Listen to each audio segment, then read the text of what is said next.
곽수종의 뉴스 정면 승부. 곽수종의 뉴스 정면 승부.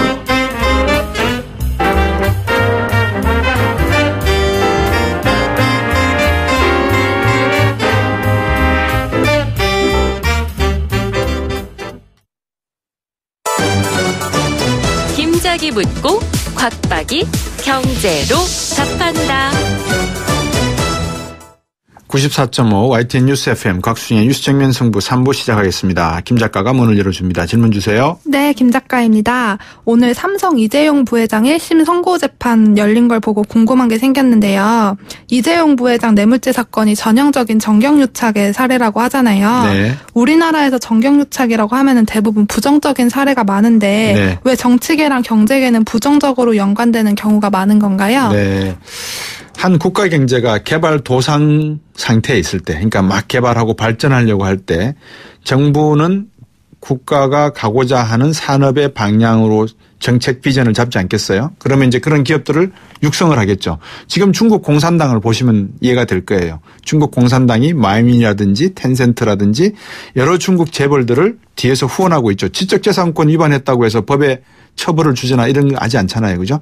그래서 이제 그런 측면에서 개발 도상 시기일 때는 정부가 기업을 보호해 주는 측면이 많이 있습니다. 그리고 서구의 경우를 보더라도 유럽 경우에 많은 분들이 아시는 케인즈라든지 뭐 록펠러라든지 이런 사람들이 사실은 정치를 이용해서 부를 축적했던 측면도 많이 있죠. 왜냐하면 다 높은 귀족 계급이었기 때문에 정보를 이용해서 부를 유지하고 정치적인 권력도 확대하던 그런 시기가 있었습니다. 근데 그게 다 어떻게 결론이 났냐면 제국주의화 됐었거든요. 일본의 미쓰비시가 일본 군국주의에 정경유착에 의해서 우리나라를 침범하고 아시아를 침범하는 그런 역할을 했고 독일 나치도 마찬가지고 그런 형태를 한 반면에 미국의 어떤 정경유착 과정을 보면 남북전쟁 이후에 미국은 상당히 이 정경유착 가능성에 대해서 상하원에서 밤샘 토론을 할 정도로 심각하게 문제를 다뤘어요.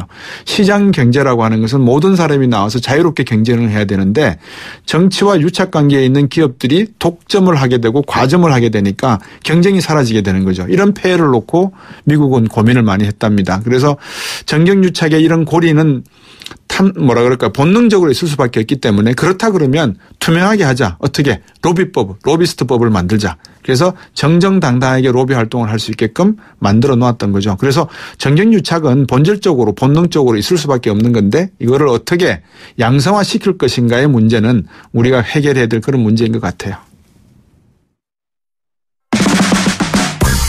지금 여러분께서는 경제학자 곽수종 교수가 진행하는 YTN 뉴스 FM 곽수종의 뉴스 정면 승부를 듣고 계십니다.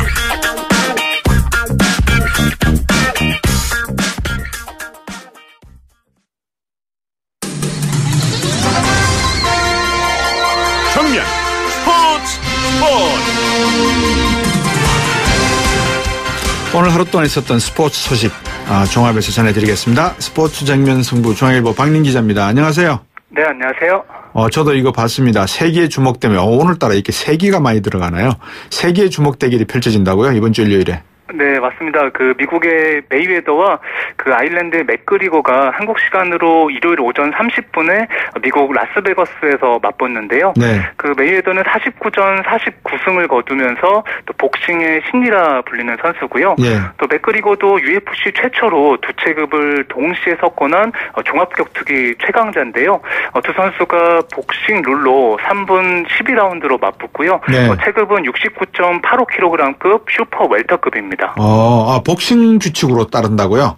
UFC 네. 규칙이 아니고? 네, 맞습니다. 이번에는 복싱 룰로 맞붙게 됐고요. 예. 허리 아래를 쳐서는 안 되고 오직 두 주먹만 사용해야 됩니다. 발도 사용하면 안 되고요. 네, 맞습니다. 세계에 관심이 엄청나겠군요. 네, 우리나라 KBS와 스포티비를 포함해서 전 세계 200여 개 방송사가 중계권을 구매했고요. 네. 전 세계 10억 명이 볼 것으로 예상이 됩니다. 예. 경기장이 2만 명을 수용하는데요. 입장권 가격이 56만 원에서 1,128만 원에 달하고요. 이번 경기 총 매출은 6,700억 원에 달합니다. 이야.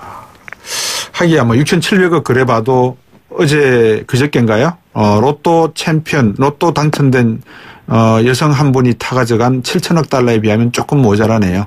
네. 맥그리거는 저도 잘합니다. UFC 경기를 제가 좋아하기 때문에 아주 그 상대방을 약 올리면서 혓바닥을 낼름낼름거리고 약을 올리면서 하는 선수인데 실력은 대단하더라고요, 보니까. 네, 맞습니다. 말씀하신 대로 상대를 또 이렇게 자극하는 그런 퍼포먼스로 유명한 네. 선수인데요. 사실 예전에 그 조지 알도라고 굉장히 그 무패를 달리던 선수를 꺾겠다고 호언장담해서 네. 사실 사람들이 다소 의아했는데 정말 그 10몇 초 만에 이기면서 또 굉장한 실력을 자랑한 선수입니다. 네. 어떻습니까? 이 복싱 룰로 하게 되면 메이웨더 복싱 출신이니까 아무래도 이기가 유리하지 않겠어요?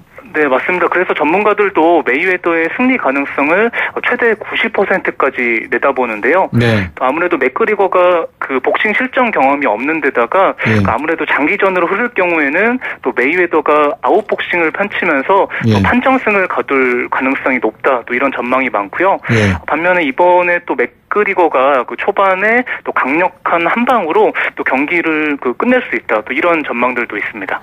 잠깐만요. 앞에서 6천 몇백이라고 그러셨잖아요. 네. 이번에 그러면은 한 번 주먹 휘두를 때마다 돈이 얼마씩인 겁니까, 이거? 네, 그 메이웨더가 대전료로 그 우리 돈으로 2,250억 원을 받는데요. 예. 만약에 승부가 12라운드 판정으로 갈 경우에는 초당 1억 원씩 버는 셈이고요. 또 맥그리거도 1,120억 원을 벌면서 두 선수가 그 3,300억 원짜리 주먹 대결을 펼칩니다. 예. 우리나라로 기화시켜갖고 소득세를 왕창 매겼으면 좋겠는데 방법이 없겠네요. 뭐라 그럴까요? 두 선수가 출사표를 던졌겠죠. 이제 어떤 각오로 싸우겠다고, 그죠? 네, 먼저 맥그리거는 그 메이웨더는 내 실력의 4분의 1도 되지 않고 또 2라운드 안에 끝내겠다. 또 이렇게 공언했고요. 네. 공교롭게도 메이웨더가 흑인이고 네. 맥그리거가 백인이라서 또 흑백 인종 갈등까지 더해지면서 네. 관심이 큰데 네. 또 메이웨더는 또 전 세계 흑인들을 위해서 또 반드시 승리하겠다. 이렇게 말했습니다. 이거는 좀, 뭐라 그럴까, 여러 가지 출사표도 다 좋은데 흑백 갈등으로 메이웨더가 이렇게 이야기한 거는 조금 경솔한 느낌이 드네요. 네, 맞습니다. 또 정확한 지적이신데 사실 방송사에서 또 이런 갈등을 부추기면서 시청률을 높이기 위해서 또 이렇게 분위기를 또 흐르게 하는 경향도 있습니다. 네, 이 참 돈이 뭔지. 그건 그렇고 우리 유현진 선수 이제 좀 있으면 플레이오프전에 나갈 수도 있을 것 같은데 어떻습니까?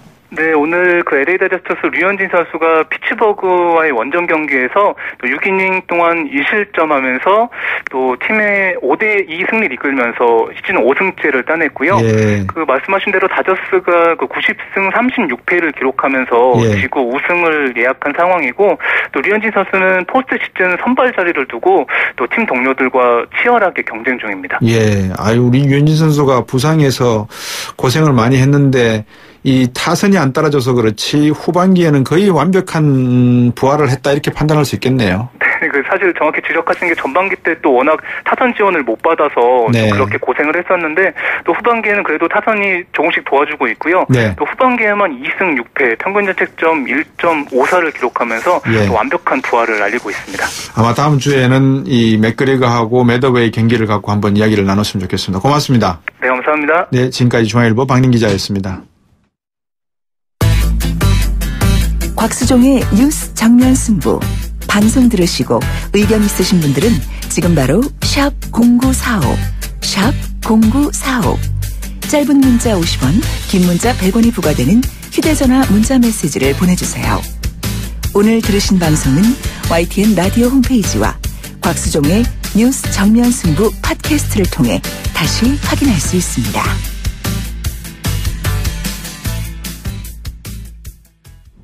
네, 3부와 4부는 이재용 부회장 1심 판결 결과에 대해서 좀 말씀을 나눠볼까 합니다. 두 분을 모셨는데요.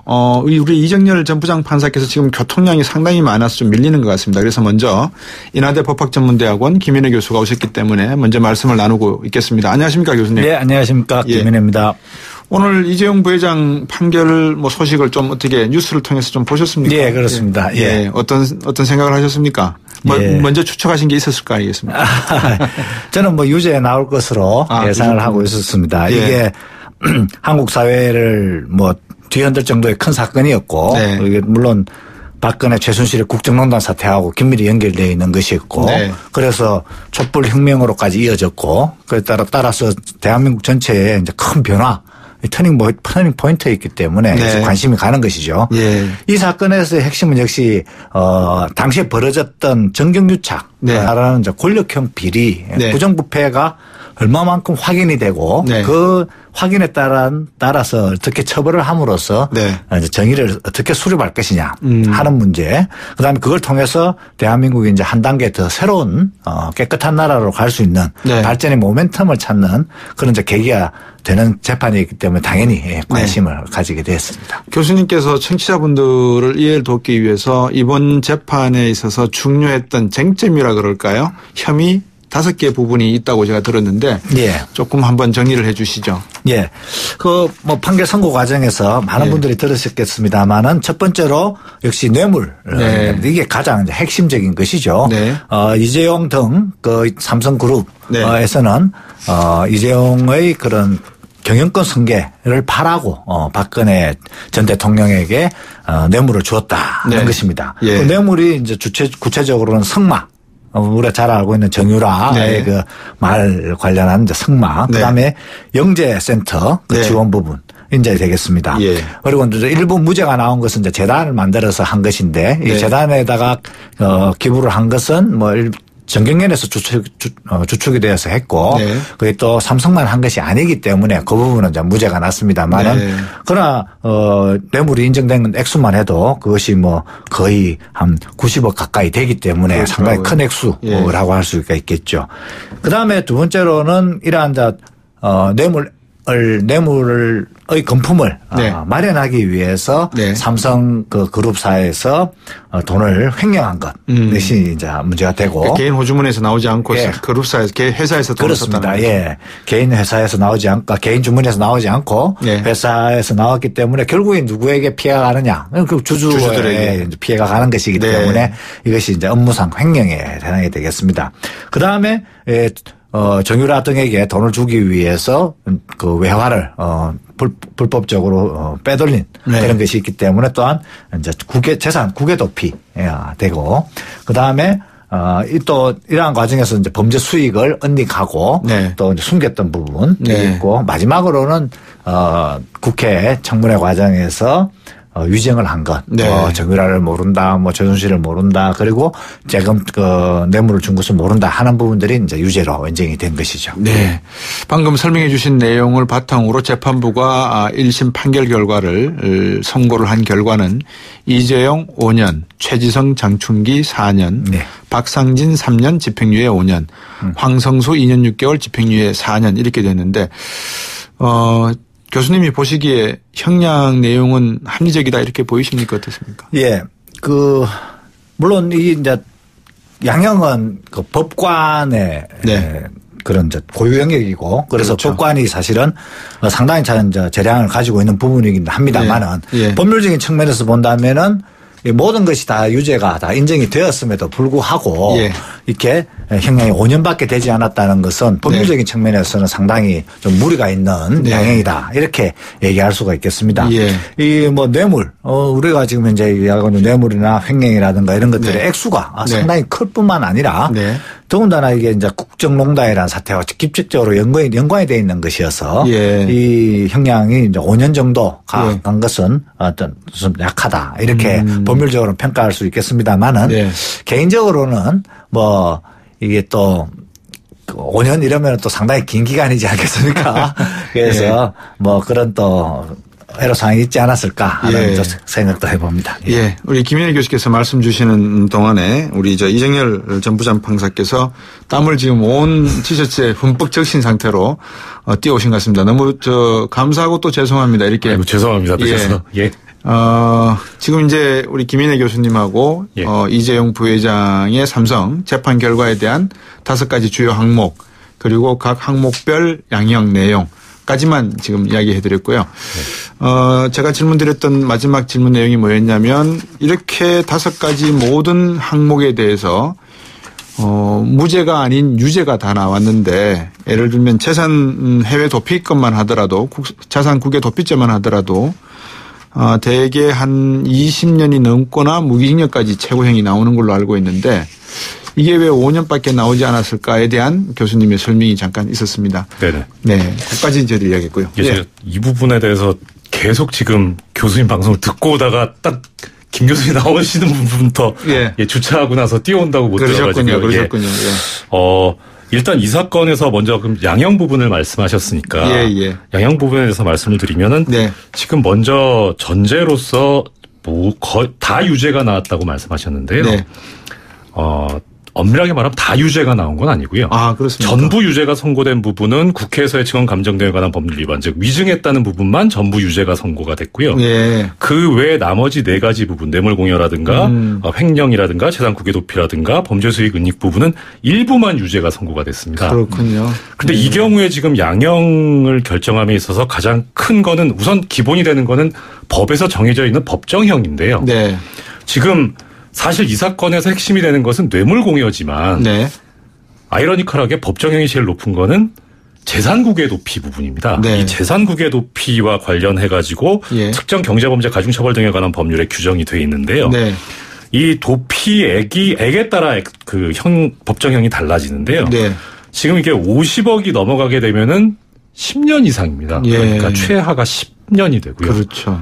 50억 미만이 되면 5년 이상이 됩니다. 그렇군요. 5억 이상 50억 미만. 그런데 당초에 지금 특검에서 기소가 됐던 부분이 2가지였는데 하나가 무죄가 되고 하나가 유죄가 됐거든요. 유죄가 된 액수를 보면 50억이 안 됩니다. 그러니까 다 인정이 됐으면 10년 이상인데 5년 이상이 된 거죠. 그래서 이제 그런 상태에서 놓고 보면 이재용 피고인에 대해서 선고된 5년은 법에 정해진 최하한인 겁니다. 그런데 이제 문제는 이재용 피고인은 그렇다 치고 지금 다른 피고인들에 대해서 최하 징역 2년 6월에서 집행유예 4년. 그다음에 3년에 4년, 그다음에 3년에 5년, 3년에 5년, 그다음에 실형 4년 이렇게 선고가 됐죠. 이렇게 보면 형법 53조에 나와 있는데 판사가 재량으로 정상을 참작해서 법정형을 절반까지 낮출 수 있습니다. 이제 장량감경 제도라고 하는데요. 청취자 여러분도 아시겠습니다만은 그러면은 5년 이상이니까 2년 6개월까지 선고가 가능한 거죠. 그러니까 이 2년 6개월은 이제 정말 이 사건에서 선고할 수 있는 최하한인 겁니다. 그러니까 이렇게 봤을 때, 근데 문제는 장량감경이라는 게 뭐냐면 형법에서 정하고 있는 건데 정상에 참작할 만한 유리한 사정이 있어야 된다는 거예요. 그런데 이 사건에서 지금 정말 유리한 사정이 뭐가 있느냐 따져봤는데 사실 지금 냉정하게 따져서 횡령 부분이 일부 유죄가 됐는데 그 횡령이 피해가 회복이 된 것도 아니죠. 소위 말하는 합의가 된 것도 아닙니다. 그다음에 자백도 안 했어요. 자백을 안 했다는 것은 반성을 안 하고 있다는 거죠. 위증죄가 있었으니까요. 그것도 그렇고요. 그런데 그러면은 뭘 가지고 지금 형을 절반으로 낮출 정도로 참작할 사유가 있다는 거냐. 전 도무지 이해가 가지 않습니다. 그러게요. 그다음 또 하나는 심지어 집행유예까지 선고를 했어요. 집행유예 선고하려면 더 정상에 참작할 만한 사유가 있어야 되는데 지금 이재용 피고인을 제외한 나머지 피고인들은 주도적으로 가담하지 않았다. 이재용의 지시를 받았다라는 정도의 유리한 정상이 있는 거지. 그거 아무것도 없거든요. 그래서 죄송합니다. 게다가 더 하나 이제 심각한 것은 이 부분에 대해서 다시 이야기를 드릴 기회가 있을지 모르겠는데 제가 이 사건에서 상당히 관심을 가졌던 부분은 지금 범죄 수익 은닉 부분 관련해 가지고 그 헬그스트란트하고 이 말에 대해서 매매 계약을 체결했는데 그게 해제가 됐다는 합의서를 냅니다. 삼성 쪽에서. 그렇기 때문에 이것은 소유권자가 당초에 삼성에 있었지 최순실이나 정유라한테 있지 않았기 때문에 뇌물이 아니라고 주장을 했었거든요. 이 합의서가 작성된 일자가 2017년 5월 24일입니다. 재판 중입니다. 그렇네요. 그런데 이거에 대해서 이걸 어떻게 판단할까 상당히 저도 관심을 가졌는데 하여튼 이런 합의서가 있다는 걸 근거로 해서 당초의 매매 계약이 진정한 것이다라고 주장을 했었어요. 피고인과 변호인 측에서. 그런데 재판부에서 뭐라고 판단을 했냐면 당초의 매매 계약이 허위이기 때문에 이 해제에 관한 합의도 허위다 이렇게 판단을 했거든요. 그러면은 재판 중에 나온 서류인데 이게 허위예요. 증거 조작을 한 거 아닙니까? 그렇죠. 이런 정상을 가지고 있는데 어떻게 이재용 피고인에 대해서는 법정 최하한을 선고하고 그다음 장량 강경도 하고 집행유예까지 선고를 하는지. 예. 그래서 이게 어떻게 나온 형량일까? 예. 나름 추측을 해봤는데 이건 추측입니다. 예. 지금 5명의 피고인 중에 제일 가담 정도가 낮다고 지금 보이는 황성수 피고인. 예. 네. 징역 2년 6월에 집행유예 4년 받았죠. 정말 최하 아닙니다, 이게. 예. 여기에 맞췄다. 2년 6월 놓고 그보다 세면 3년, 그보다 세면 4년, 그보다 세면 5년. 그러네요. 2, 3, 4, 5네요. 예, 이러니까 이런 추측이 가능합니다, 이게 지금. 예. 그래서 저는 아까 김 교수님께, 존경하는 김 교수님께서 좋은 말씀해 주셨는데 예. 저는 정말 보고 너무너무 화가 나서 예, 이거 정말 진짜 분노를 참을 수가 없습니다. 이정열 전 부장판사님이 뜨겁게 달려오셔가지고 뜨겁게 말씀을 하셨는데 잠시 후 4부에 가서 또다시 한번 뜨거운 이야기를 나누도록 하겠습니다.